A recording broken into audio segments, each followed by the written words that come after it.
Assalamualaikum warahmatullahi wabarakatuh. Bismillahirrahmanirrahim. Tabarakalladzi nazzala al-furqana ala 'abdihi liyakuna lil 'alamin nadhira. Allahumma shalli wa sallim ala sayyidina Muhammad wa ala alihi wa sahbihi wa barik wa sallim asma'in. Amma ba'du.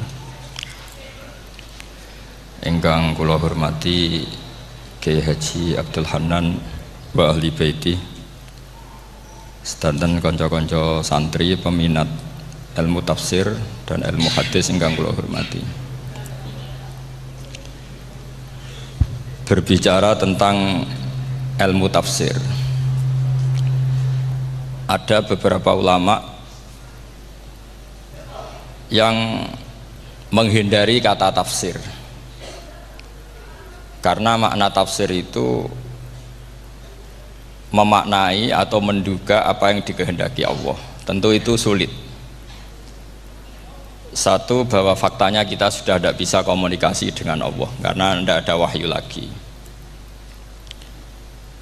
Sehingga dari kehati-hatian ini pernah suatu saat Abu Bakar ditanya, ma makna abban fi qaulihi ta'ala wa faqihatan wa abba. Beliau menjawab, saya tidak lagi pantas hidup di atas bumi, di bawah naungan langit, jika saya mengatakan naqulu fil Quran, jika saya harus berpendapat tentang Quran apa yang tidak saya ketahui. Itu kehati-hatian yang dilakukan Sayyidina Abi Bakrin As-Siddiq. Tapi teori ini berbanding paradok, berbanding ekstrim, ketika bahwa Quran itu diturunkan itu sebagai hudan, sebagai petunjuk, kedua sebagai bayanan, sebagai penjelas. Dan ini yang saya yakini, kalau sebagai penjelas, Quran itu harus jelas sekali dan bisa menjelaskan. Dan Quran mensifati dirinya wal kitabil mubin, demi kitab yang memberi penjelasan. Sehingga dari sudut ini orang kafir pun mungkin memahami Quran. Dan menurut saya orang kafir pun bisa paham Quran. Kalau Ahok itu melintir Quran, tidak memahami Quran, paham? Senok harganya itu melintir Quran tapi tidak memahami Quran. Tapi bahwa Quran itu bisa difahami orang kafir itu ya. Logikanya gampang begini, kata Imam Syafi'i dalam kitab Ar-Risalah. Ketika Quran turun, itu pendengarnya itu tidak ada yang muslim, belum ada santri Kewagian, nggak ada santri Lirboyo, nggak ada santri Sarang. Pendengarnya itu non muslim. Nah ini sampai angen-angen, ketika Quran turun tuh pendengarnya muslim atau non muslim? Non muslim. Andai kan Quran itu turun tidak difahami orang kafir, maka lalu objeknya siapa, sasarannya siapa? Nah sebab itu akan aneh kalau kita yang mondok, misalnya ngaji Idqon, ngaji Alfiyah, ngaji Ulumul Quran, apa saja, kemudian Anda tidak paham Quran, padahal orang kafir saja bisa paham. Nah ini tantangan bagi kita. Sing kafir wis paham Quran, masa kita santri tidak paham Quran. Makanya begini, di antara awal-awal periode Makkiyah ada surat disebut Qul ya ayyuhal kafirun. Katakan Muhammad ya ayyuhal kafirun. Karena mukhotabnya atau lawan dialeknya Nabi adalah orang-orang apa? Kafir. Mereka paham ketika dijelaskan Quran, paham. Dan sebagian mereka menjadi mukmin karena paham. Itu termasuk isi makalah yang saya utarakan di sini. Mereka tanya, ya Muhammad, siflana rabbak amin dahabin amin nuhasin amin hajarin. Karena orang kafir jahiliyah itu punya tren yang namanya Tuhan itu fisik. Mereka punya Lata, punya Uzza, punya Hubal. Sehingga kalau Tuhan-Tuhan kita ini dari batu Muhammad, katanya Anda punya Tuhan yang berbeda. Lalu Tuhan Anda ini dari emas atau dari perak. Turunlah ayat Qul huwallahu ahad Allahus samad. Lagi-lagi mukhatabnya adalah orang kafir. Makanya ini juga akhirnya jadi ilmu madhab, ilmu tentang firqah-firqah dalam Islam, bahwa kesalahan terbesar orang Khawarij sebagaimana yang dikutip Imam Bukhari. Nanti sampean cari di juz 4 atau di juz 3, pokoknya di bab babu qitalil Khawarij, karena Imam Bukhari punya adat diulang-ulang. Kata Ibnu Umar yang dikutip Imam Bukhari, innahum intolaku ila ayatin nazalat fil kufar faja'aluha alal mu'minin. Orang-orang Khawarij atau kalau sekarang orang-orang radikalisme itu meneliti Quran, kemudian ketika ada kriteria manusia-manusia tertentu itu dianggap itu kenanya orang Islam, korbannya orang Islam. Padahal awal mula ayat ini turun untuk orang kafir atau kritikan pada orang kafir. Ini cilaka betul. Karena logikanya seperti yang dikatakan Imam Syafi'i, ketika Quran turun ini nggak ada orang Islam, yang ada orang kafir. Sehingga mukhatabnya adalah orang kafir. Tapi ayat-ayat ini nanti dipakai Khawarij untuk mengcounter orang Islam, sehingga mereka mudah mengkafirkan kita karena pakai ayat yang dari awal Allah mengkafirkan orang kafir, sekarang ayat itu dipakai mengkafirkan orang Islam. Ini saking gebleknya orang apa? Khawarij. Makanya kata kitab Fathul Bari yang menyarai Bukhari itu, yang mendorong orang Khawarij seperti itu adalah jahluhum bisyariah. Memang mereka benar-benar bodoh, benar-benar goblok. Misalnya kita kiai atau kita ma'arif atau kita santri atau kita orang soleh, kemudian kita tidak bisa melakukan apa yang kita katakan, terus kita oke lah, kita kena kritik misalnya atakmurunan nasa bil birri wa tansawna anfusakum wa antum taslunal kitab. Terus kita katanya bisa ngomong tapi tidak bisa melakukan, terus dikritik dengan ayat itu mestinya tidak tepat. Karena itu asbabun nuzulnya adalah orang-orang Yahudi karena tahu bahwa sifat Rasulullah itu ada di Taurat, mereka menyuruh keluarganya itu masuk Islam, tapi mereka sendiri tidak mau Islam. Kemudian turunlah ayat atakmurunan nasa bil birri wa tansawna anfusakum wa antum taslunal kitab afala ta'qilun. Sekarang perbandingannya begini, misalnya ada orang Islam, taruh saja Zaid itu maling, ya maling, konsisten dia malingnya sampai tua. Terus menurut Anda Zaid yang muslim ini, Zaid itu muslim tapi maling, jangan bilang maling tapi muslim, dia itu ya. Kemudian Zaid bilang ke anaknya, "Cung, kowe aja dadi maling, dadi santri sing soleh, sing maling bapak tok." Ndak, ini menurut analisis usul fikih, ngomongnya Zaid itu benar apa salah? Benar kan? Nasihatnya ya benar, ngomongnya juga benar. Kamu tidak bisa ngeritik Zaid, kamu bisa ngomong tapi tidak bisa melakukan, tidak bisa. Fa innal amra bil ma'ruf wajib, wal qawla bil ma'ruf ya wajib, wal qawla bil haqqi ya wajib. Jadi itu hal yang berbeda. Misalnya fa innal amra bil ma'rufi wajibun, memerintahkan barang baik itu baik.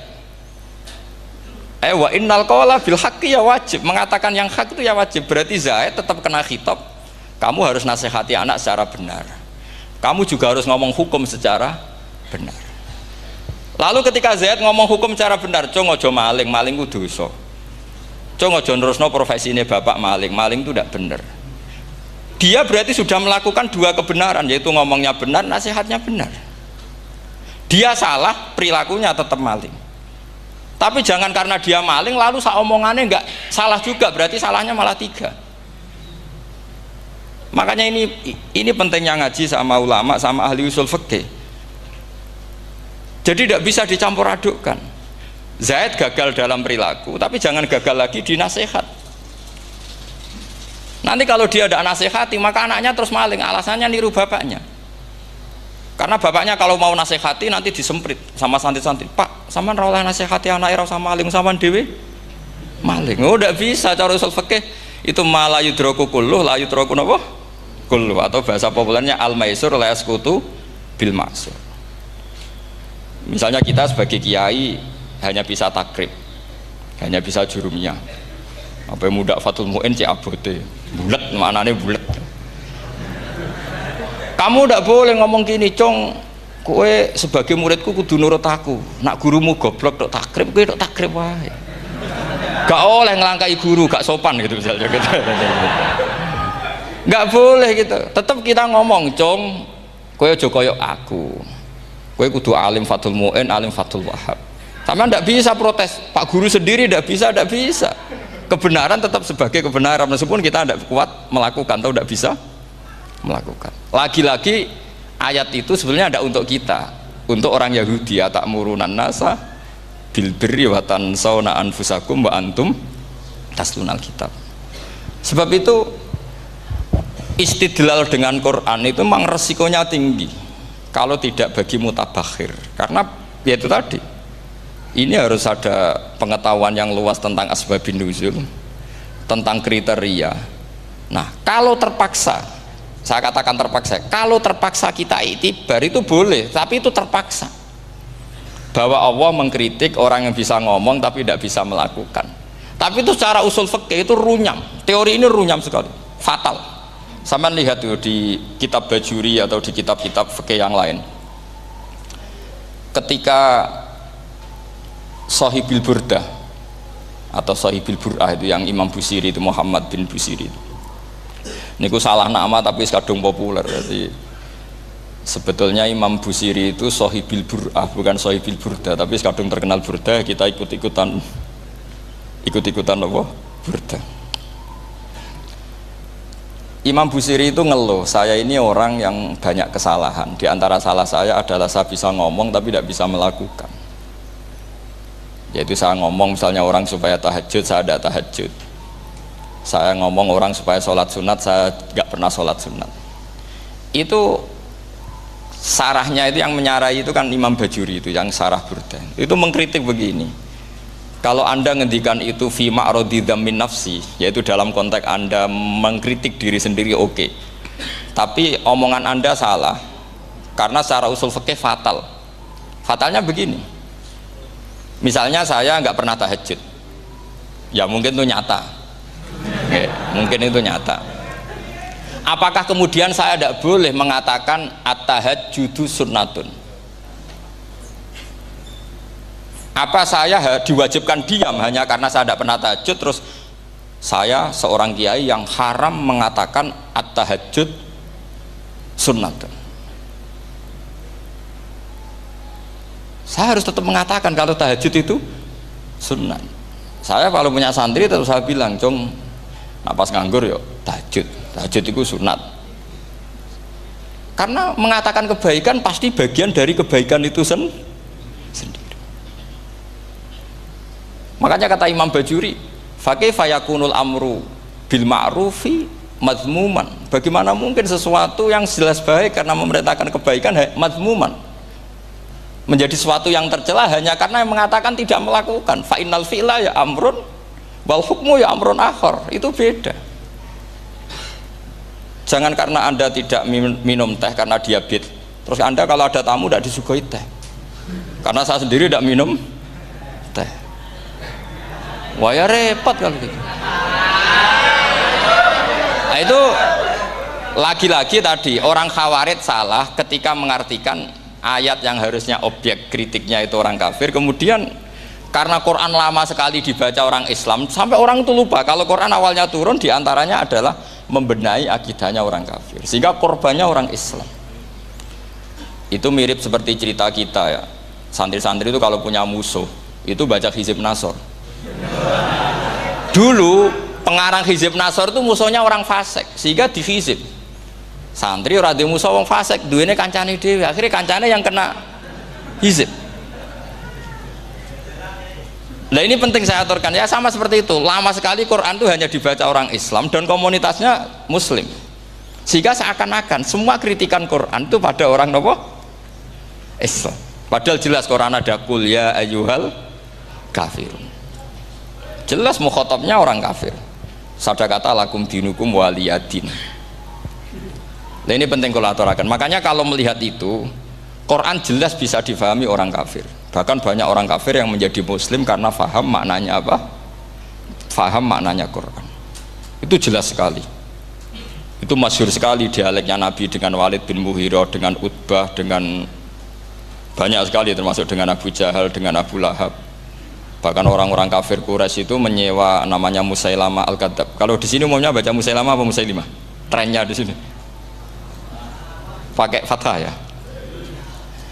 Oh, itu entah ya, nggak tahu saya yang masalah yang mana itu kan, karena memang kalau dalam ilmu riwayat itu sekali salah baca itu kasus betul, kayak Sa'id bin Musayyab atau Sa'id bin Musayyib itu ketika beliau sugeng itu kalau dipanggil Sa'id bin Musayyab itu marah besar, karena maknanya Sa'id al Musayyab itu yang ditawan, makanya beliau bilang sayyabatni Irak wa anal Musayyib, orang Irak mengatakan saya ini ditawan, sebenarnya saya yang menawan mereka. Tapi al-masyhur itu dibaca Sa'id bin Musayyab, padahal dia tidak mau dipanggil Sa'id bin Musayyab, Sa'id bin Musayyab. Karena nama ini penting. Pentingnya begini, ini kata Rasulullah kalau sedang guyon, kata Nabi, mbok kamu itu sekali-kali mikir, kenapa saya ini diberi nama Allah Muhammad, katanya. Ini hadis sahih di Bukhari, ada di Kitabul Adab, banyak lah tag ini. Kenapa ya Rasulullah? Allah itu senang bingung wong kafir, kata Rasulullah. Karena Abu Jahal kalau manggil saya jadi bingung. Itu kalau orang Arab kan pasti tahu maknanya. Muhammad maknanya orang yang terpuji. Sehingga kalau Abu Lahab ngomong itu jadi paradok. Hei orang yang terpuji, kamu bohong. Kan jadi aneh. Ya Muhammad kadzabta. Hei Muhammad kamu bohong. Kalau diterjemahkan hei orang terpuji, kamu bohong. Itu akhirnya sahabat tertawa-tawa, karena cek pinter deh pangeran milih nama kamu ya Rasulullah, karena ini bingungkan musuh gitu. Makanya kalau kamu udah anak kiai itu anak kamu panggil, namakan saja Agus, pasti satu pondok manggil Gus semua. Itu aman itu. Oh itu mbok yang nggak seneng tetap panggil Gus. Karena kalau untuk Gus putra kiai kan butuh di bapak kiai, kan bapak kadung ra kiai itu kan, itu ada triknya, yaitu anaknya dinamain Agus. Nah itu Rasulullah itu sudah dipilih sedemikian rupa oleh Allah, perilakunya benar, ahwalnya benar, sak namanya juga benar, sehingga ketika Abu Jahal, Abu Lahab tahu bahwa nama Muhammad ini problem, karena ini madah itu memuji, sehingga mereka kalau mencari Muhammad tuh bilang ainal madmum, mana orang yang tercela. Terus orang-orang Quraisy tidak paham kamu nyari siapa, akhirnya mereka bilang ana atlubu Muhammad, dan saya cari Muhammad, akhirnya bilang Muhammad lagi. Nah, itu nah Quran juga main di ranah nama, sehingga Abu Jahal itu namanya kan Abul Hakam, orang Islam dari awal memanggil Abu Jahal, karena kalau sampai kita manggil Abul Hakam kita akan mengalami paradok, ya Abul Hakam, hei bapak dari semua kebijakan, kamu begini, kan kacau. Makanya itu dari sini orang nggak boleh salah apa? Salah nama. Ini penting kalau aturakan, karena kadang menganalisis Quran itu satu bilisanin Arabi mubin, kata Imam Syafi'i, wa innahu latanzilu rabbil alamin nazala bihir rohul amin ala qalbika litakuna minal mudhirin bilisanin Arabi mubin. Di antara, kata Imam Syafi'i ini, di antara aturan pokok memahami Quran adalah dia malian bil arabiyah, dia sangat-sangat menguasai bahasa Arab. Itu masyhur dalam dialek Imam Syafi'i. Saman kalau ngaji takrib atau Fathul Mu'in, syarat sahnya tayamum lil musafir itu apa? Tolabul ma', mencari apa? Air. Sampai kalau di takrib dicontohkan, kalau di tempat atas nyari ke bawah, kalau ke bawah nyari ke atas. Imam Syafi'i ditanya, kaifa taqulu bi syartit tolab, bagaimana anda berpendapat bahwa tolabul ma' itu wajib untuk menjadi sahnya tayamum? Terus Imam Syafi'i faqara'a falam tajidu ma'an, kamu pergi kemudian falam tajidu ma'an, kamu tidak menemukan air. Terus Imam Syafi'i mengatakan la yuqalu liman lam yatlub lam yajid wa innama yuqalu lam ya'rif, katanya. Orang yang nggak pernah mencari itu tidak bisa dikatakan lam yajid, tidak menemukan. Kalau belum mencari namanya tidak tahu. Padahal Quran bilang kamu pergi kemudian kamu tidak menemukan air. Tidak menemukan itu berarti harus mencari dulu, baru dikatakan lam yajid, tidak menemukan. Kalau tidak pernah mencari namanya tidak tahu. Hanya gitu tok itu jadi ilmu bahwa tolabul ma' itu wajib, karena Allah mengatakan falam tajidu ma la yuqalu liman lam yatlub lam yajid wa innama yuqalu lam ya'rif. Orang dikatakan tidak menemukan berarti setelah mencari kemudian kesimpulannya tidak menemukan. Kalau belum mencari namanya apa?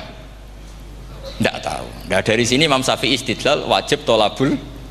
Ini namanya malian bil arabiyah. Dia menguasai bahasa Arab. Begitu juga ulama-ulama sufi. Itu ada cerita Bayazid Al-Bustami, itu ada muridnya baca ayat wasiqal ladzina taqaw rabbahum ilal jannati zumara. Orang-orang takwa itu digiring menuju surga. Itu dia nangis. Muridnya kaget. Ini guru saya tidak benar, ini ada cerita surga, tapi dia malah nangis karena ayatnya itu digiring. Terus kata Abu Yazid, mereka itu di mana saja? Masa ke surga aja butuh digiring? Ke surga itu kan nikmat, ngapain butuh digiring? Saya tidak mau, kata dia. Abu Yazid itu gak mau digiring ke surga, itu gak mau. Muridnya kan tambah kaget, memangnya mau neraka kan gitu pikirannya itu. Ternyata beliau jawabnya sederhana. Saya pas itu sudah dekat sama Allah sehingga tidak perlu digiring.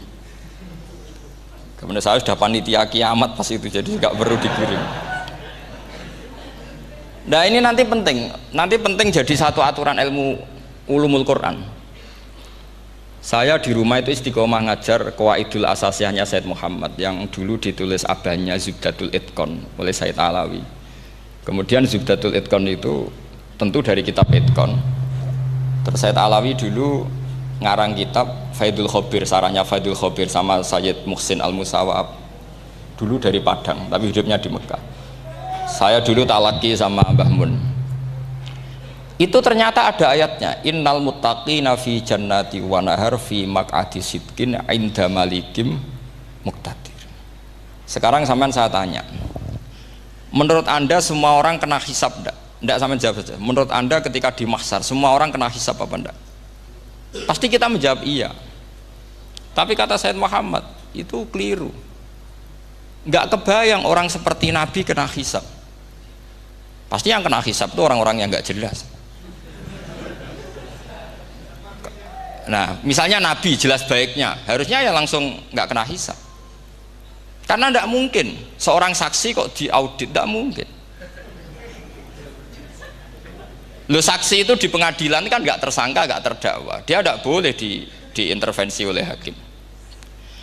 Nah, Rasulullah ketika kiamat, ketika fil mahsyar, fi faslil qada itu jelas, fa kaifa idza ji'na min kulli ummatin bisyahidi wa ji'na bika ala haula'i syahida. Rasulullah sudah dekat Allah, pas mahsyar itu ada Allah, ada Rasulullah, ada Jibril. Kemudian Nabi itu mengidentifikasi, ditanya sama Allah, bener mat ini umatmu? Ya, niki umatmu ya. Kalau yang nggak jelas ya Nabi lama jawabnya. Makanya kamu jangan jadi orang nggak jelas. Nah, itu kalau sekali nggak jelas itu Nabi lama sekali jawab. Nah, artinya begini, yang kena hisab itu meskipun kata Said Muhammad, meskipun Dhahirul Quran itu menetapkan asbata umumal hisab, tapi zahirnya Quran yang sama juga menafikan hisab. Itu karena nggak mungkin, nggak kebayang kita malaikat berani menghisab afdalul khalqi. Sama bisa bayangkan malaikat mengaudit Rasulullah SAW, ahabbal khalqi ilallah, kepen cilaka mencit ya. Wong jajar Allah kabeh dinten audit sudah indah. Fa kaifa idza ji'na min kulli ummatin bisyahidi wa ji'na bika ala haula'i syahida. Lalu mungkar nakir juga sama. Sampean bisa bayangkan mungkar nakir tanya Nabi Muhammad. Tesnya susah. Karena kalau Rasulullah terus ditanya, "Waman nabiyuka?" Wah, itu kan bisa kiamat itu.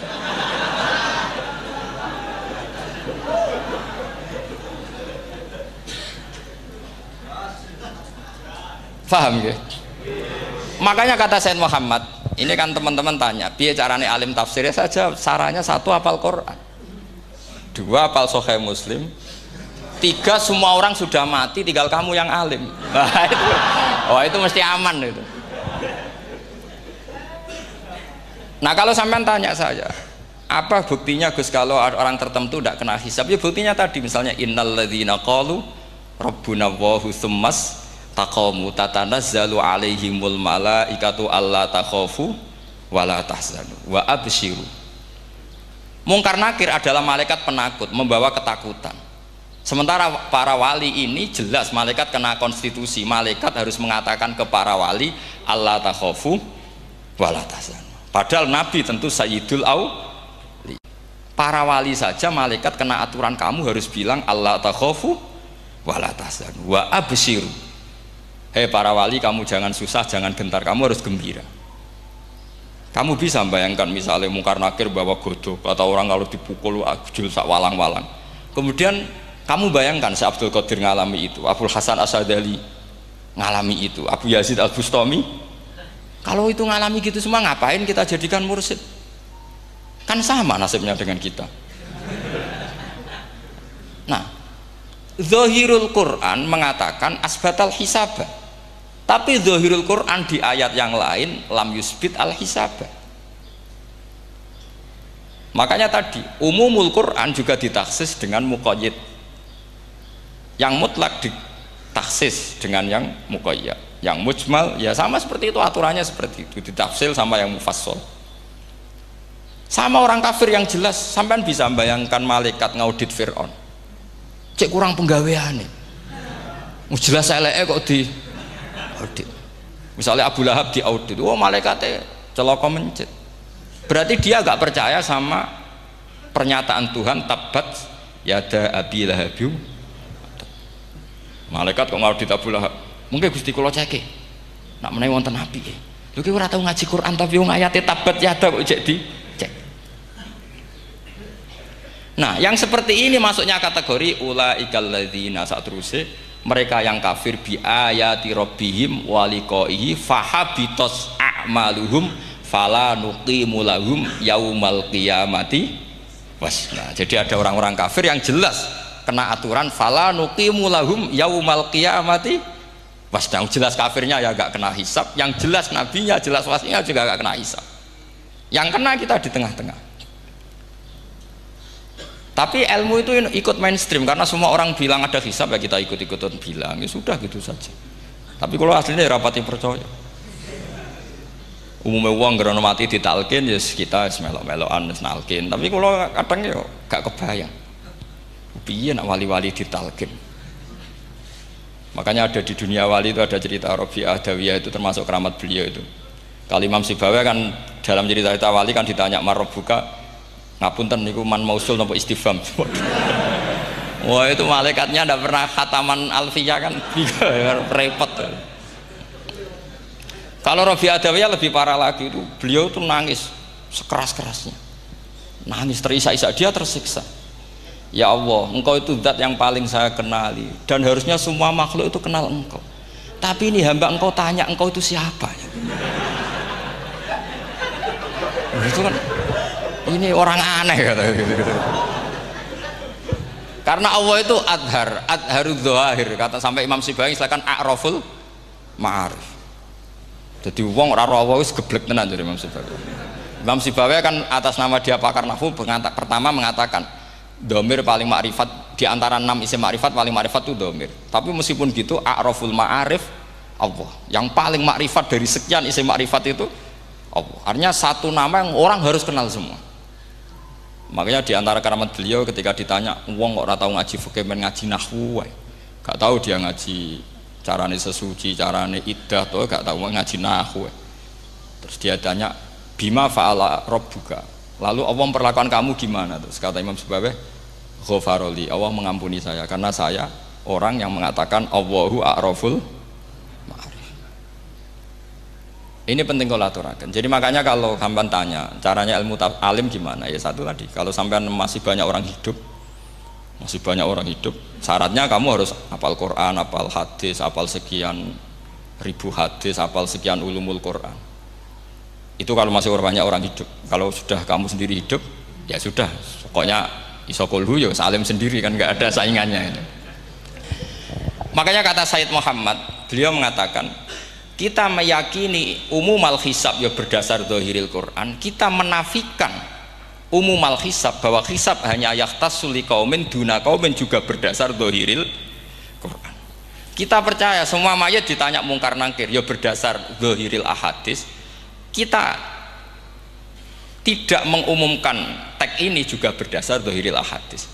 Karena malaikat mungkar nakir juga malaikat. Berarti dia kena aturan kalau ketemu para wali Allah takhafu wala tahzanu.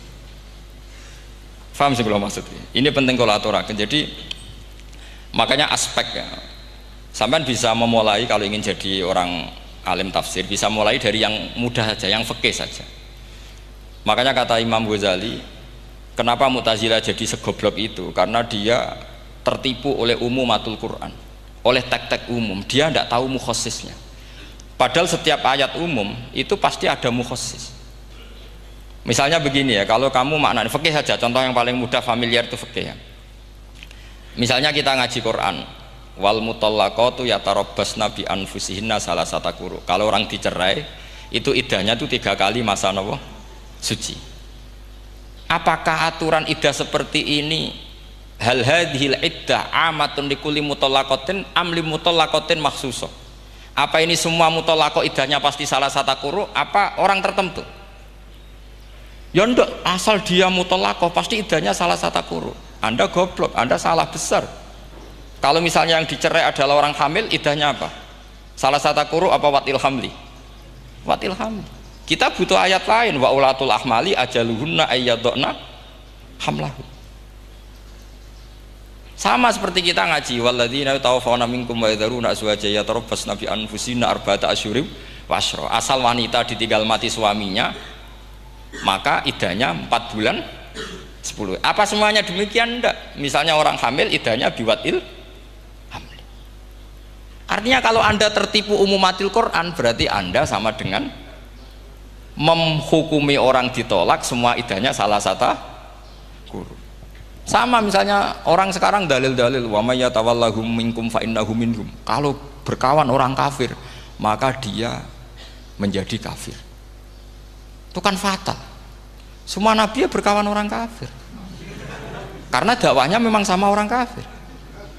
Lo coba andai kan sampean hafal Quran itu sama teori itu tuh mungkin menyedihkan. Coba istilahnya Quran wadhkur akho'at wa ila adin akhawum huda wa ila samuda akhawum. Terus semua umatnya yang kafir disebut akhawum. Akhaw itu artinya apa? Saudara. Mereka ya berkawan sama orang kafir. Makanya butuh analisis fikih untuk maknani wa may yatawallahu minkum fa innahu. Setelah dianalisis fikih, ternyata semua nabi diistilahkan wa ila madyan akhahum syuaiba wa ila adin akhahum huda. Akhaw itu artinya apa? Saudara. Kalau sampean tanya, lalu logikanya gimana? Kata kitab-kitab kan wa in kana dasarin fajanibhu suratan. Kalau ada teman buruk jauhi, kalau teman baik temani. Kalau cara usul fikih gampang. Kancanan maling dosa, wong kok kancane maling. Tapi nak dakwai maling apik kan? Aku ora ngancani kok dakwai dandani, selesai kan? Ngancani maling elek, nak dakwai maling apik. Demenan rondo elek, nak didik apik kan, itu seperti itu. Nah, ini penting kalau aturaken. Dan di sini ini makanya NU itu punya sejarah panjang, banyak wali-wali yang jadab, yang coro zahir itu kancanan wong fasik-fasik. Orang syariat bingung, ini wali kok berteman orang fasik. Ya kalau kamu bahasakan teman ya masalah, kalau kamu bahasakan ini binaan. Enggak, sama jawab saja. Kalau dibahasakan teman masalah enggak? Masalah kan? Tapi kalau dibahasakan itu binaan, selesai kan? Sama, Nabi berkawan orang kafir itu tidak karena berkawan, itu binaan Nabi. Memang Nabi itu jadi Nabi, objeknya adalah mengislamkan orang kafir. Ya berlama-lama Nabi dialek dengan mereka, muasyarah sama mereka. Bahkan Nabi diharuskan bersikap baik sama mereka. Itu yang disebut fabima rahmatim minallahi lintalahum walau kunta faddzan ghalidhal qalbi lan faddu min haul. Tapi sekarang itu orang sudah tidak pakai ilmu. Orang-orang radikalisme itu nggak pakai usul fikih. Pokoknya kalau ada ayat terjemahnya gini ya sudah itu jadi madhab. Akhirnya kecelakaan seperti ini. Pokoknya kalau ada ayat faqtulul musyrikina haitsu wajadtumuhum wa khudhuhum wahsuruhum waq'udu lahum kulla marsad. Sudah hafalnya ayat itu saja. Dia tidak mau ngapalkan misalnya qatilul ladzina yuqatilunakum. Ada ayat lagi wa akhrijuhum ya min haitsu akhrajukum. Sehingga ulama kita membagi kafir itu ada harbi, kita musuhi, ada dhimmi, ada muahad, ada musta'man. Itu ulama karena tahu tidak semua orang kafir itu harbi, tidak semuanya dhimmi, tidak semuanya muahad, tidak semuanya musta'man. Kalau harbi oke, kita perang, kalau dhimmi ya kita bina, kalau muahad ya sesuai perjanjian kita, kompensasinya apa, MOU-nya kayak apa. Tapi apalnya mereka ayat satu tema. Nah celakanya kita yang ngaji di pondok-pondok yang katanya spesialis ingin alim tafsir, apalnya ya satu ayat juga. Wah itu kan satu ayat versus satu ayat, itu ngeri. Makanya kalau sampean tanya saya, ini katanya di acara ini sampean tanya gimana caranya jadi ahli tafsir, ya saya jawab gampang. Caranya itu hafal Quran, hafal hadis, terus hafal ulumul Quran. Ya misalnya Nadoman ya Faidul Khobir lah, kalau kitab Nasar ya minimal itu setengah lanya itkon lah, kalau nggak lanya-lanya amat ya agak lanya. Karena kitab tafsir itu gampang, teorinya itu mudah sekali. Misalnya al-ibratu bi umumil lafzi la bi khususis sabab, itu sama dengan kayak kaidah fikih. Karena kalau kaidah fikih itu saya itu pernah dibisui kiai itu, ini kisah nyata itu, dibisui kiai itu pas basul masail. Dulu saya itu masih sering mau basul masail, tadi mun pensiun mun boten niku. Dulu saya dengan Gus Zofur putrane Mbah Mun itu sering makili Pondok Anwar basul masail fikih. Tapi tidak tahu ceritanya Gus Zofur jadi dokter tafsir, saya juga kok ya tahu-tahu menekuni tafsir. Lama-lama orang itu lupa status saya yang fakih ya. Makanya saya itu ya kadang eman gitu, karena ini status penting juga. Tapi status fikih itu kadang memang menyesatkan. Karena begini, itu dulu pernah ada basul masail itu begini. Ini kisah nyata ini. Ada desainer baju putri, untuk putri, anak putri. Kemudian desainer itu menciptakan satu celana pendek misalnya, atau celana seperempat. Dengan desain ini pasti kalau dipakai itu auratnya itu kelihatan. Bagaimana hukumnya desainer ini? Apa termasuk mimman sarro'a as-sayyi'ata? Karena terjadi kasfil aurat. Apa enggak?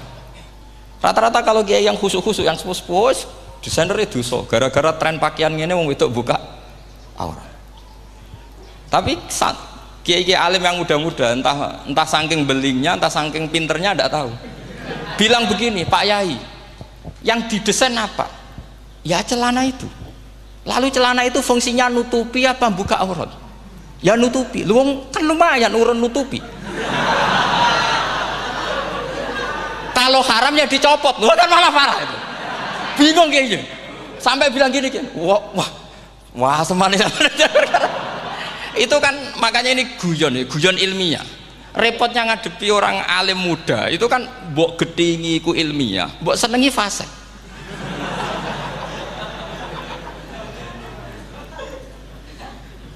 Ketika kiai yang khusyuk tadi tak tanya, kalau desainer katok seperapat, paham gitu? Kau coba yang celana dalam terlalu vulgar itu, paham gitu? Nggak, rok saja lah, rok mini misalnya, rok selutut. Sampean jangan ngeres ya, yang rok selutut misalnya. Rok selutut itu desainernya kena hukum haram enggak? Sampean jawab saja. Oh haram dari kiai sepuh, karena dengan desain itu misalnya lututnya kelihatan. Tapi pertanyaannya kiai muda saya masih ingat betul, saya tanya. Lalu fungsi pakaian itu apa Pak Yai? Fungsi itu kan tetap nutupi sebagian aurat. Kalau Anda haramkan, barang haram itu harus dihilangkan. Nah, itu. Sampai kiai itu setelah acara itu manggil saya. Gus, kalau ngakoni jenengan alim tapi ku podo repoti. Podo repoti ku nak dalam itu kan terus itu ada perumusan di redaksi keputusan yang dijual itu, yang masail fikihnya kan terus diputuskan, dibukukan. Kalau redaksinya halal Gus, nanti orang pakai rok semua. Dan saya balik bantah, kalau redaksinya haram orang nggak pakai rok. Akhirnya itu apa? Kebijakannya lucu. Buak we Gus, pertanyaan itu buak sak jawabannya oke. Jadi kita debat tidak jadi. Ini cerita ilmiah. Makanya sama tidak wajib anut saya ini terlalu ilmiah, jadi tidak baik untuk kehidupan kesalian, kurang baik. Jadi ini, tapi ini ilmu. Tetap kaidahnya fikih ma la yudraku kullu la yudraku kullu. Jangan kalau tidak bisa nutupi aurat semua, lalu jangan sama sekali. Lho nggih kan kaidahnya kan gitu, la yudraku kullu la yudraku kullu. Misalnya Anda punya tetangga nggak mau pakai jilbab, nggak mau pakai pakaian muslimah. Kamu tidak boleh bilang, "Munisan ra klambinan," tidak bisa. Ma la yudraku kullu napa ma la yudraku kullu nu la yudraku napa? Kullu. Makanya ini kita harus hati-hati. Nah, bayangkan sekarang orang neliti Quran itu yutraku kullu. Mestinya kalau Anda meneliti radikalisme, ayat yang terkait radikalisme diteliti semua. Ternyata di surat Taubat yang disebut suratus Saff, yang bahkan haram baca bismillah, itu ada ayat wa in ahadum minal musyrikin nastajaroka fa'ajirhu hatta yasma'a kalam Allah summa ablighu ma'mana. Muhammad, kalau ada orang kafir mau belajar Quran sama kamu, ya harus kamu pelajari hatta yasma'a kalam Allah. Setelah mereka mau belajar, ya ablighu ma'mana summa ablighu ma'mana, kamu harus menjamin keamanan dia. Itu di surat Taubat, termasuk akhiru suratin nazalat, gak mungkin terjadi mansuh. Tapi orang-orang ekstremis selalu pakai faqatulul musyrikin haitsu, apalan itu terus. Yang orang liberal yang menaparin la ikraha fiddin, ya sudah seperti itu. Sing orang-orang ora tegas, ora tau nahi mungkar, ya ma arsalnaka illa rahmatan lil alamin, ngono terus. Yang kelompok tukang nahi mungkar ya ayatnya amen nahi mungkar. Saya tuh heran, kenapa mereka punya masalah dengan hafalan kayaknya. Kenapa sih hafalannya kok pedot itu? Kita yang hafal semua bingung jadi. Jadi akhirnya kita yang pinter anut sing goblok. Karena saya tuh pernah loh debat sama orang salaf, debat gitu. Setelah saya mengutarakan sekian hadis, ada tuh Pak hadis itu, waduh, harusnya kamu ngaji saya, ada debat tuh yang level, kalau nggak level tuh nggak boleh katanya. Itu kan ngeri. Makanya ini penting ya, kalau sampean tanya ingin jadi alim tafsir ya harus hafal Quran semua. Kalau tidak mungkin yang nunggu orang semua mati baru Anda jadi ahli tafsir, karena tidak ada musuhnya. Tapi saya pastikan orang kafir pun bisa memahami Quran, yaitu tadi hatta yasma'a kalam Allah. Sayyidina Umar tuh masuk Islam tuh gara-gara dengar adiknya baca Toha, ma anzalna alikal Qur'ana litashqa illa tadhkiratal liman yakhsha tanzilam mimman khalaqal arda was samawati ula ar-rahmanu alal arsis tawa. Itu dia ma huwa bikalamil basar, tidak mungkin seperti ini karangan manusia, itu tidak mungkin. Akhirnya dia Islam.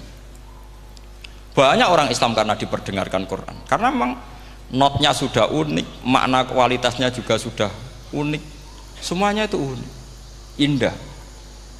Sampai sekarang pun orang kafir itu orang paling tahu Quran. Makanya Allah mensifati orang kafir itu hasadam min indi anfusihim mim ba'di ma tabayyana lahumul haq. Sekarang sama saya tanya, orang sing tabayyana lahumul haq itu orang faham apa orang tidak faham? Mereka orang kafir itu mengingkari Quran, padahal mim ba'di ma tabayyana lahumul haq, setelah kebenaran nyata bagi mereka. Nyata bagi mereka artinya orang kafir faham apa tidak faham? Faham. Cuma mereka punya penyakit hasadam min indi anfusihim. Mereka juga kalau ada ayat tentang ahkam yang memberatkan, mereka bilang i'ti bi Qur'anin ghairi hada au badil. Muhammad harusnya jangan tema itu yang diangkat, bu cari Quran yang lain yang enggak tema itu. Mereka sampai memilih tema itu karena paham apa karena tidak paham? Karena paham. Makanya di makalah saya pastikan ngaji tafsir itu gampang, karena orang kafir pun bisa. Kalau kasus Ahok itu bukan paham itu melintir, beda, paham sama melintir itu beda. Itu diterjemah kemenang tuh jangan mengangkat kawan orang Islam, bukan ngangkat pemimpin. Ya likanya emang kalau ngangkat teman saja tidak boleh, apalagi ngangkat pemimpin. Fatal mana berteman sama orang salah sama ngangkat. Saman kancanan maling itu apik nak menawa nang andani terus ngangkat, "Hei maling ke pimpinanku." Parah mana? Parah mana? Artinya sama saja ketika diterjemah jangan ngangkat teman, sebetulnya ngangkat pemimpin lebih fatal. Itu kan mafhum awlawiyah, itu kan normal saja. Itu di Quran biasa, misalnya innalladzina ya'kuluna amwalal yatama dzulman, orang yang makan hartanya anak yatim secara zalim. Kamu bilang, "Gus saya tidak makan kok, sepeda motornya tak gasap, tak jual." Yang diharamkan kan makan.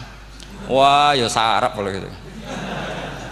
Maknanya begini, memakan harta anak yatim artinya ifsad. Ifsad itu merusak. Nak ngono ikhraq membakar atau mencuri sama dengan makan, bal asad. Malah kan lebih apa? Lebih apa? Dasar. Jadi yakuluna di situ tuh ba'dul amsilah, sebagian contoh min wujuhil ifsad atau min wujuhil ihlak. Jangan kok karena ayatnya makan, oh yang haram tuh makan, kalau nyuri gak apa-apa. Waya fata. Itu kan sama dengan santri geblek dikandani kiai ini, "Cung, kowe mbek bojomu jogeman naboi." Suatu saat istrinya lapor lagi, "Pak Yai sekarang ndak naboi tapi nyadui." Karena naboi itu pakai tangan. Mereka pertama dilaporkan kiainya, "Pak Yai, suami saya itu sering memukulin saya pakai tangan gini. Cung, jogeman naboi bojomu." "Nggih Pak Yai, siap." Suatu saat istrinya lapor, "Pak, tetap benjut, kenapa? Kulo nak niki disadui."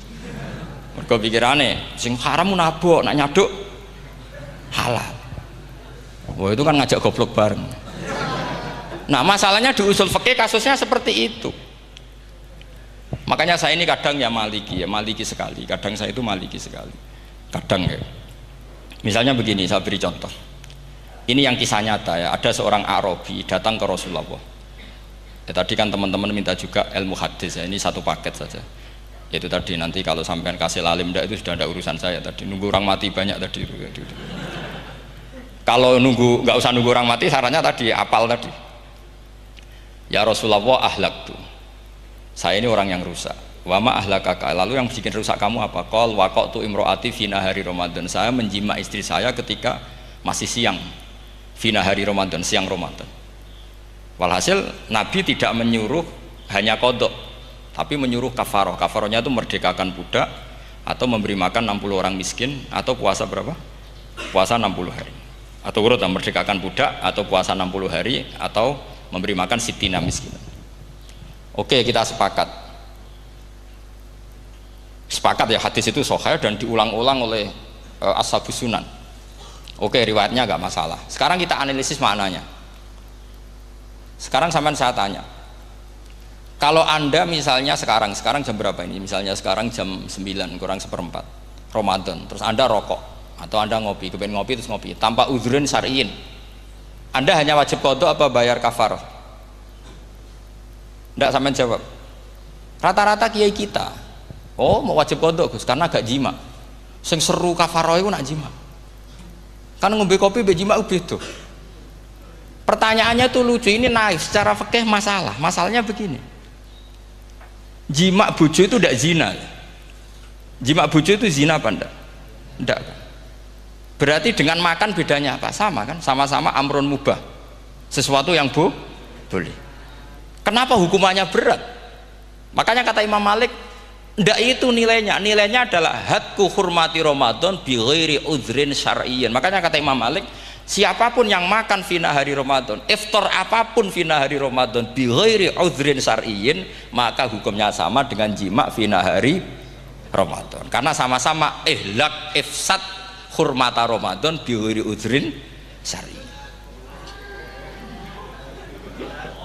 Loh enggak, ini ilmiah. Kamu udah harus cocok, tapi otak kamu harus percaya. Loh iya kan beda kan? Saya secara nafsu tidak cocok, cek berarti. Tapi ilmiah saya setuju.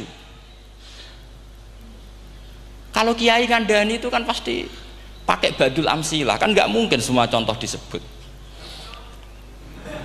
Jong penak melaku-melaku jogeman delok wedok iku mari setan. Mboten delok Mbah, nyekel. Lho malah parah to. Ndak bisa. Makanya ini masalahnya lafat. Ini kembali ke Imam Syafi'i bilisanin Arabiyyim mubin. Ketika seorang kiai bilang cung jogeman delok cawe wedok adalah mengungkapkan al-muharramat. Bukan mentaksis yang haram itu hanya melihat. Saya ulang lagi ya, ketika seorang kiai bilang cung jogeman delok wedok sing haram, itu semangatnya adalah melawan keharaman, bukan mentaksis yang haram hanya delok. Itu di Quran normal semua, di semua lugat ya biasa. Itu kan sama seperti misalnya seorang mbah ngasih uang cucunya, cung tak kayak duit 100.000, cung gue tuku es, terus kue mendingan Nak ragu tuku es haram iki kan ngongkone tuku es.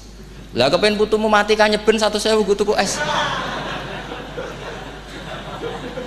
Ya mulai dulu istilahnya nak bange ke ibu tuh jong 1.000 nggo tuku es. Cara wong kuno. Maksudnya iku wis pokoke umume cah cilik senane es cuma nyebut.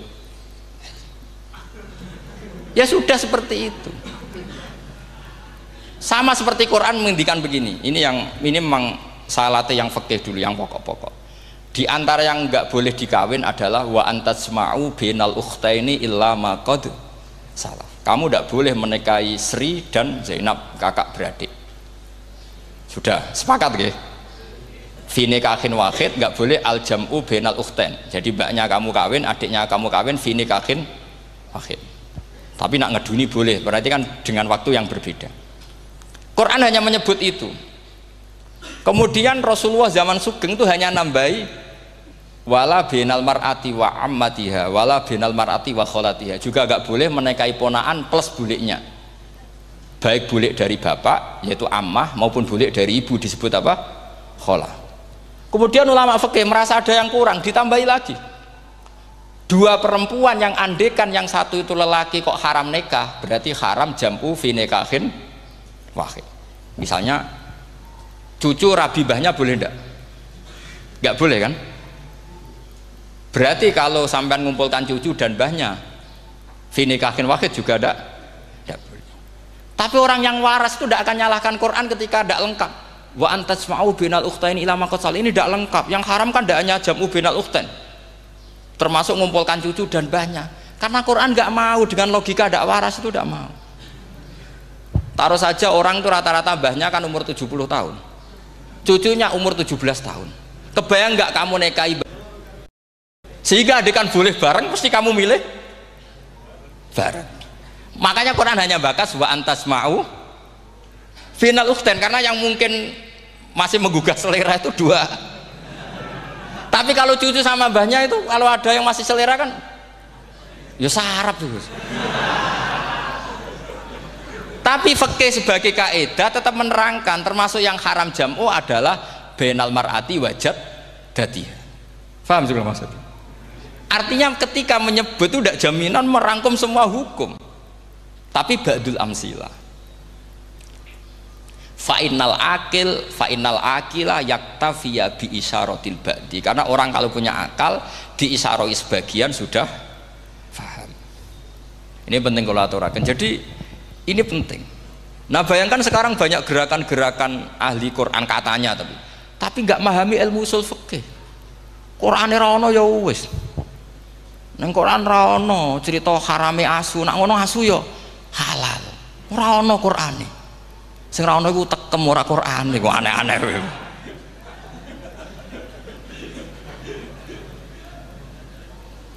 Itu kan sama. Terus sampean misalnya tadi jam 09.00 Ramadan tambah uzurin syariyin terus mangan mie rokokan, itu kan melecehkan Ramadan biguri uzurin syariyin, karena melecehkan hurmata Ramadan kena sanksi separah itu. Jangan kamu terus bilang tapi Nabi hanya bilang masalah jima finari Ramadan. Jima istri itu hukumnya itu tidak zina, hukumnya itu mubah sama dengan makan. Ini cara madzhab Maliki, tapi kita alhamdulillah madzhab Syafi'i. Ya itu masalahnya. Berhubung itu menguntungkan sami'na wa ta'na.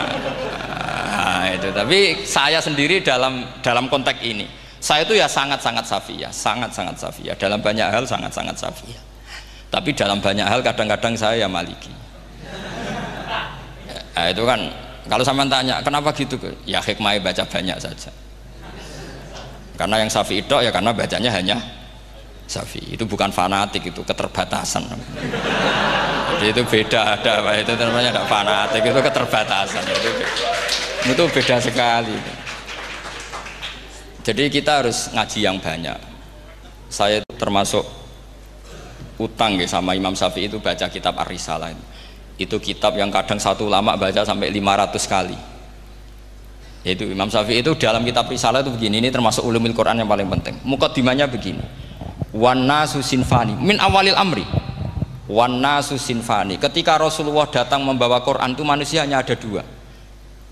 al kuffar sing dari jenis ahli kitab dan kuffar dari jenis yang tidak ahli kitab. Bahkan tidak ada orang Islam zaman itu.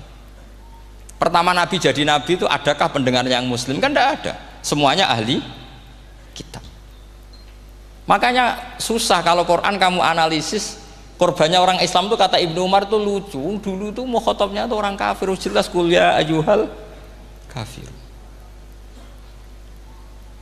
Ya ayuhan nasu ubudu rabbakum alladzi khalaqakum. Jelas orang kafir.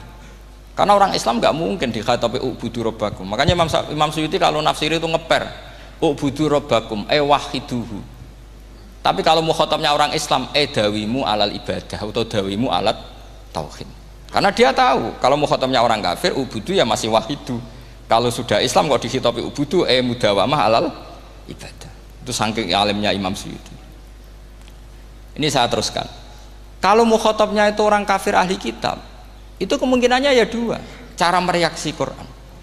Yaitu disebut lam yakunil ladzina kafaru min ahlil kitabi wal musyrikina munfakkina hatta ta'tiyahumul. Jadi lam yakunil ladzina kafaru, jelas kafaru itu umum. Kemudian ditafsir kafaru itu ada yang min ahlil kitabi, berarti kafaru yang jenis Yahudi Nasrani. Ada kafaru yang min ahlil kitabi wal musyrikin, kafaru yang jenis musyrikin, yaitu kafir Mekah. Karena cara kaidah nahwu al-atfu yaqtadi taghayyur, kalau ada ataf pasti konteksnya beda. Ja'a Zaidun wa Amrun, berarti Zaid ada Amar, Amar ya ada Bakar. Karena Ja'a Zaidun wa Amrun wa Bakrun, pasti orang ini berbeda. Tidak boleh orang yang sama kamu pakai ataf. Ini sudah clear ya ini ya. Kemudian cara pandang mereka ya beda. Ketika Rasulullah mengajak tauhid, itu ahli kitab tidak masalah. Memang harusnya Tuhan itu satu. Tidak masalah bagi ahli kitab. Problem bagi ahli kitab adalah Muhammad itu nabi. Itu kita nggak suka. Kalau Tuhan satu oke, tapi kalau Muhammad nabi tidak oke. Kita bisa jadi nabi, kata mereka, karena mereka merasa nasabnya sampai Ibrahim. Sementara zaman itu mereka sanksi Muhammad itu nasabnya konti, gak jelas. Ini penting kalau aturakan. Sehingga dalam konteks ini Allah menjawab ahli kitab dulu. Ini itu disebut Muhammad itu nasabnya jelas. Ini itu fihi ayatum bayinatum maqamu Ibrahim. Ini saya dengarin. Ibrahim itu jelas pernah ke Mekah. Bukti Ibrahim pernah ke Mekah adalah jejak kaki Ibrahim di makam apa? Makam mereka artinya buatan kuburan, buatan jejak kaki Ibrahim ketika bangun Ka'bah. Fihi ayatum bayinatum maqamu Ibrahim. Pun. Kalau Ibrahim pernah di Mekah, artinya beliau pernah nikah di Mekah. Paling tidak punya dzurriyyah di Mekah. Ini Ismail dibawa ke Mekah. Jelas ayatnya wa idh yarfa'u Ibrahimul qawaida minal baiti wa Ismail. Ini dengarin ya. Sebab itu saking alimnya berjanji itu beliau tahu betul masalah utama Rasulullah Muhammad adalah disangsikan nasabnya. Sebab itu kitab berjanji pertama cerita setelah dia alhamdulillah macam-macam awalu ma'anab tadi saat terus dia bilang wa ba'du fa'akul huwa Muhammad bin Abdillah bin Abdil Muttalib. Saat terus ya wa ba'du wa Muhammad bin Abdillah bin Abdil Muttalib wasmu syaibatul hamdi humitat khisaluhus saniyah. Saat terus Ibnu Qusayn, saat terus sumiyya bi Qusay litaqasi fi biladi qudu'atal qasiyah. Karena dia tahu yang masalah bagi Rasulullah itu adalah masalah nasab bagi mereka loh, bagi mereka yang kafir. Terus beliau ngendikan ditutup wa adnanu bila raibin indadawil ulumin nasabiyah ila dhabihi Ismail nisbatuhu wa mun. Jelas saya Adnan itu pasti puter cucu-cucunya Nabi Ismail. Karena orang Yahudi yang disoal Muhammad itu, kamu itu siapa kok tahu-tahu Nabi? Kamu orang Arab itu tidak pernah ada Nabi. Yang Nabi itu normalnya orang Israel, yaitu turunan Yahudi, karena Yahuda bin Yakub bin Ishak bin Ibrahim. Akhirnya Allah membuktikan fihi ayatum bayinatum maqami. Bukti kalau Ibrahim pernah di Mekah adalah jejak kakinya di Mekah, itu dekat Ka'bah. Ini jawaban Allah yang tentang ahli kitab, karena sudah jelimet. Ada ilmu ansab, ada ilmu nasab, ada polemik kitab samawi. Kalau kafir Mekah ini goblok-goblok. Ketika Rasulullah pakai teori tauhid, orang kafir Mekah itu saking gobloknya bilang gini, Muhammad, kita ini urusannya banyak, utang kita banyak, kasus saya banyak. Kok Tuhannya satu itu tidak cukup? Yaitu mereka mengatakan aja'alal alihata ilahau wahida inna hadza la syai'un ujab. Bagaimana Tuhan hanya satu? Urusan kita banyak, masalah kita banyak. Tuhan nggak boleh satu, harus banyak. Sejumlah urusan kita. Ada Tuhan BPKB, Tuhan macam-macam lah. Ada Tuhan kredit, Tuhan kas macam-macam lah kan. sesuai sebanyak urusan kita. Mereka tanya aja alal alihata ilahau wahida, masa Tuhan satu, inna hadza la syai'un ujab, ini aneh. Tapi Rasulullah dengan sabarnya, kalau yang seperti ini Allah menjelaskannya beda dengan yang pertama, karena tadi orang kafir itu bisa min ahlil kitab, bisa wal musyrikin. Lam yakunil ladzina kafaru min ahlil kitab, ada yang wal musyrikin. Semuanya ini tidak pernah munfakina hatta ta'tiyahumul bayyinah. Mereka tidak pernah tercerabut dari pikiran mereka, dari mainstream mereka, sampai ada bayyinah. Bayyinah itu kejelasan kebenaran atau benar yang begitu jelas. Itu siapa? Rasulun minallah yatslu suhufam mutahhar. Akhirnya Nabi sabar. Saking sabarnya Nabi itu ngomong gini, ya di khalayak umum, mukhatamnya ya kafir semua. Hei saudara-saudara kami suku Quraisy, kita ini sebangsa. Nabi tanya, Muhammad, ajaran kami itu benar karena kami itu orang yang kita percaya, tapi kali ini Anda aneh karena ngajak satu Tuhan. Itu tidak mungkin, urusan kita banyak, satu Tuhan enggak mungkin, Tuhan harus banyak. Kita punya 3 aja kurang banyak kan, hanya punya Lata, Uzza, Hubal. Rasulullah dengan sabarnya ngendikan gini, hei kaumku, kalau kamu jadi pembantu, jadi buruh, senang mana punya majikan banyak sama majikan satu. Kalau majikannya banyak, itu perintahnya beda-beda, seleranya beda. Semua harus kamu lakoni, semua harus kamu taklui karena kamu harus nurut. Wah ya repot mat kalau di majikan banyak, ngerepoti mesti. Rasulullah tinggal nimpali, Tuhan kamu itu majikan kamu, kalau Tuhannya banyak perintahnya ya banyak, seleranya beda-beda. Kamu bingung nggak? Wah ya bingung, ya sudahlah mat satu aja. Akhirnya mereka masuk Islam. Nah itu disebut Nabi itu fatona, punya kecerdasan artikulatif, kalau menjelaskan itu masuk akal. Nah itu disebut dorobawahu matalar rojulan fihi syuraka'u mutasyakisuna wa rojulan salamal lirojul hal yastawiyani masalah alhamdulillah. Nah ini penting, Allah membuat satu perumpamaan bagaimana ada satu pembantu yang punya majikan banyak, yang berbeda-beda seleranya, berbeda-beda perintahnya, dengan kalau hanya satu majikan. Apakah sama? Mereka jawab tidak sama, enak punya satu majikan. Begitulah Tuhan kamu, harusnya satu. Jadi artinya gini, kalau kamu ngaji ulumul Quran, kamu harus tahu ini khitab ke kafir. Kafir yang mana? Ahli kitab atau kafir yang musyrik? Nah sekarang tidak tahu lagi, pokoknya kafir. Makanya kalau orang berdebat mereka itu tidak goblok meneh. Waduh. Makanya sama tidak usah ketularan goblok, sing pun gimpun sing wis goblok ora usah ditambahi mun kathah dan ini pun. Ya karena kita ngaji jelas Qur'annya kan lam yakunil ladzina kafaru, itu masih ada min lil bayaniyah atau min li bayanil jinsi. Kafaru itu sopo? Siji min ahlil kitab, 2 kafaru sing wal musyrikin. Dua-duanya tidak pernah munfakina hatta ta'tiyahumul bayyinah. Mereka tidak akan tercerabut dari pikirannya sehingga ada bayyinah. Bayyinah itu siapa? Rasulun minallah yatslu sufam. Nah, ketika Nabi menjelaskan asal usul nasabnya, bahwa Sayyid Adnan itu ila Ismail, Ismail jelas putra Nabi Ibrahim, mereka terus baru iman karena ada fihi ayatum bayyinatum maqamun apa Ibrahim. Ya jadi saya kira demikian. Nanti kan akhirnya jam pinten teman.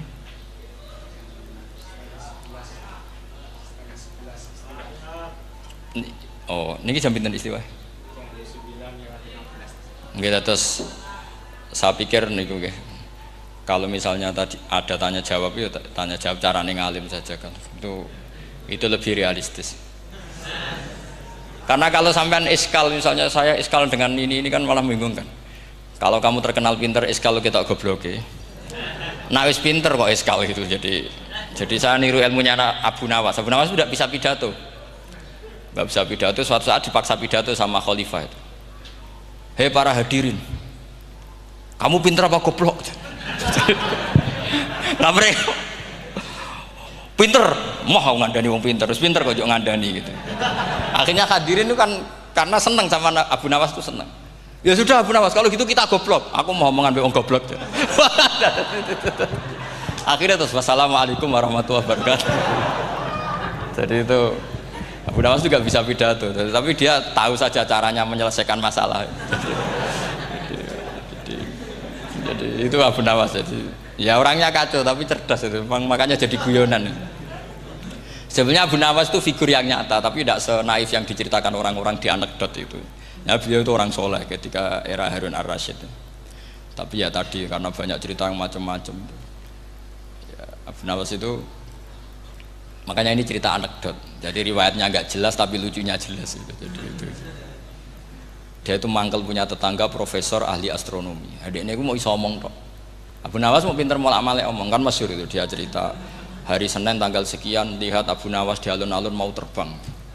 Orang lihat semua itu Abu Nawas itu ya sudah di podium ya hanya gitu-gitu. Kok nggak mau terbang-terbang? Ya mau itu ya tidak. Wassalamualaikum warahmatullahi wabarakatuh. Yang bilang Abu Nawas terbang siapa? Abu Nawas mau terbang.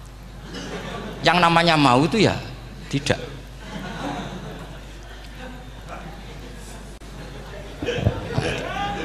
Pernah dia itu lomba sama Harun ar-Rasyid. Siapa paling banyak pengunjung rumahnya di alun-alun. Harun Rasyid bikin khemah, dia bikin khemah. Tentu cerita ini bohong, yakini ini bohong. Memangnya ini bohong tenang. Makanya ini anekdot, hanya guyonan. Harun Rasyid karena dia raja itu ada apel, ada makanan macam-macam. Ya tentu pengunjungnya banyak. Batas akhir itu penilaian jam 12 malam. Abu Nawas tenang, satu pun nggak ada pengunjung, nggak ada makanan, nggak ada apa. Pas jam 12 rumahnya dia, kemahnya dibakar. Orang ke dia semua. Tit menang dia karena jumlahnya. Bahkan Harun Rasyid itu datang ke kemahnya dia karena lombanya kan pengumpulan massa terbanyak tit jam 12. Harun Rasyid pikirannya santri ya guys sugoi jajan mesti teko pikirannya gitu. Abu Nawas pikirannya beda, jeneng ana kebakaran pasti datang wis dihitung biaya khemah sama hadiahnya banyak hadiahnya. Yang ahli falak ini punya ilmu yang rasional, yang pinter sekali. Dia ilmuwan bahwa bumi itu bulat-bulat. Nah, saya lagi tren meyakini bumi flat itu ya kacau nih. Mau gara-gara penjelasan sing sepihak. Ini wong nganggur. Lah wong ilmuwan kok sentimennya perkara wedi duit. Enggak boleh ilmuwan menyebut sentimen apa? Uang. Akhir bumi itu bulat-bulat. Jadi kalau Anda jalan ke timur terus nanti ke titik yang sama. Abu Nawas paham karena dia memang enggak ahli sains gitu. Suatu saat si profesor ini kemalingan, malingnya melayu ngetan. Terus minta tolong sama Abu Nawas kejarlah maling itu. Kemana? Ke timur. Dia ngejar ke barat. Ditanya sama profesor. Saya udah bilang larinya maling itu ke timur kalau kejar ke barat nanti ketemu di titik yang sama.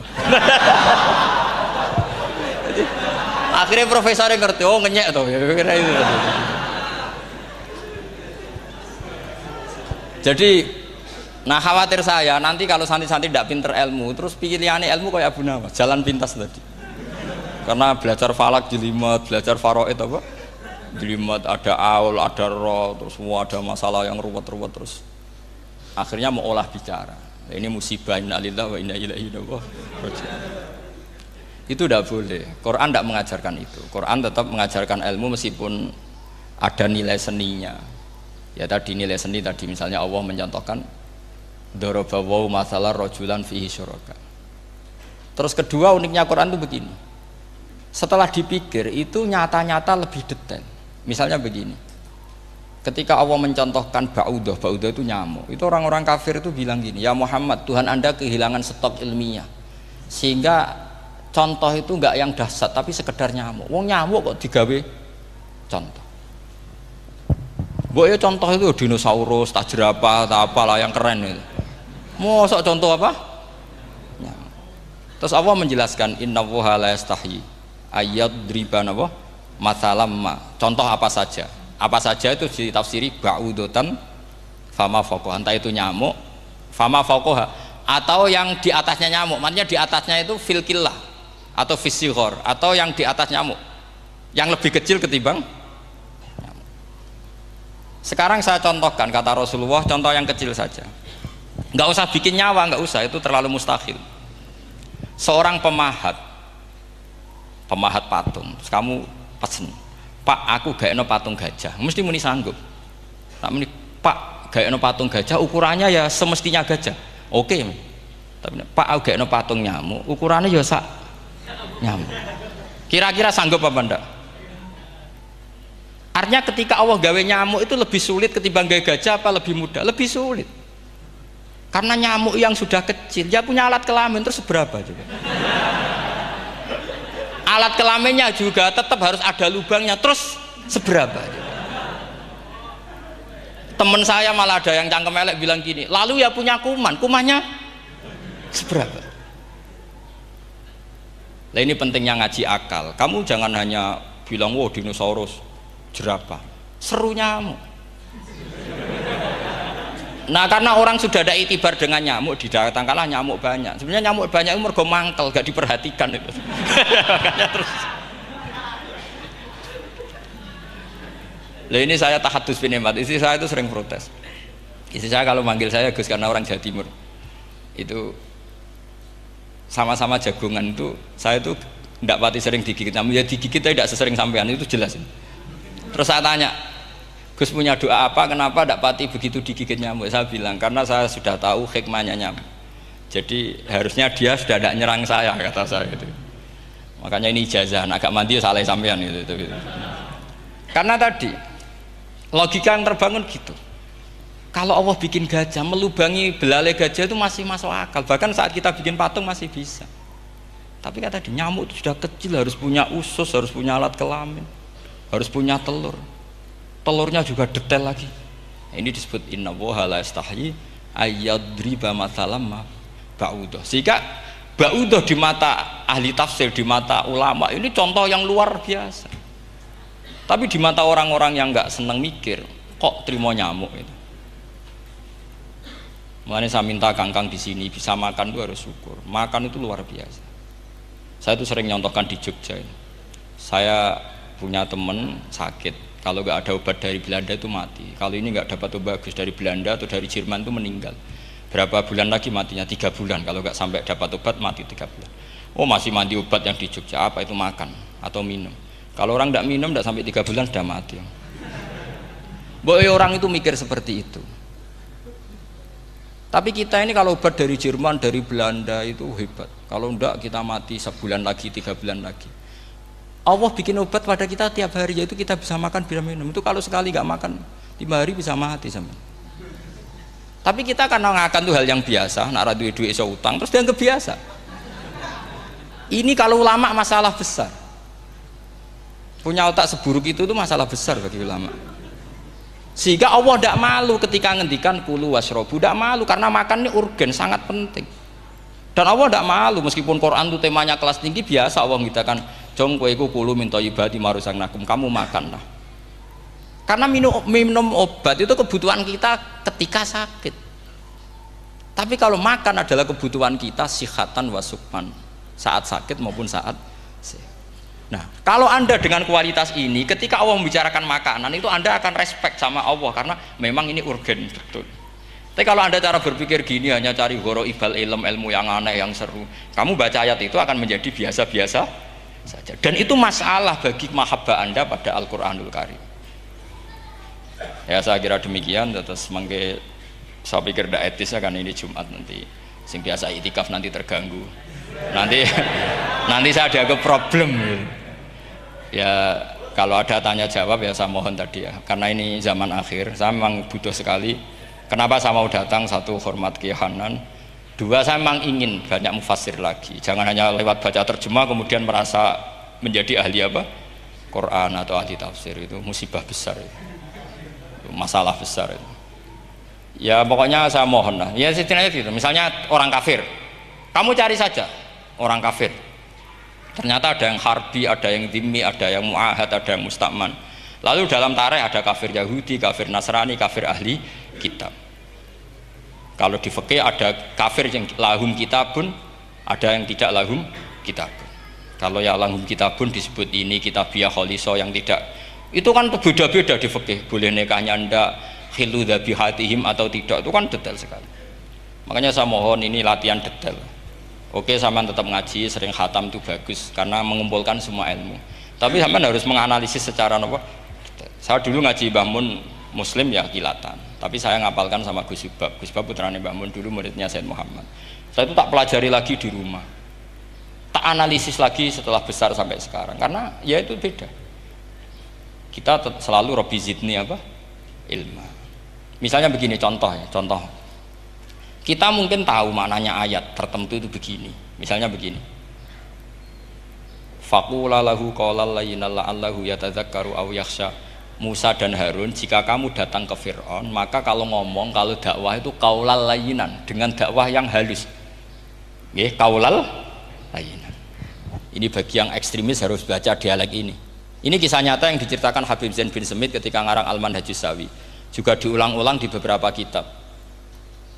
Suatu saat ada ustadz, corong Jawa kemelinti, datang ke Harun Ar-Rasyid. Harun Ar-Rasyid ini Banil Abbas, termasuk zuriyahnya Abdullah bin Abbas.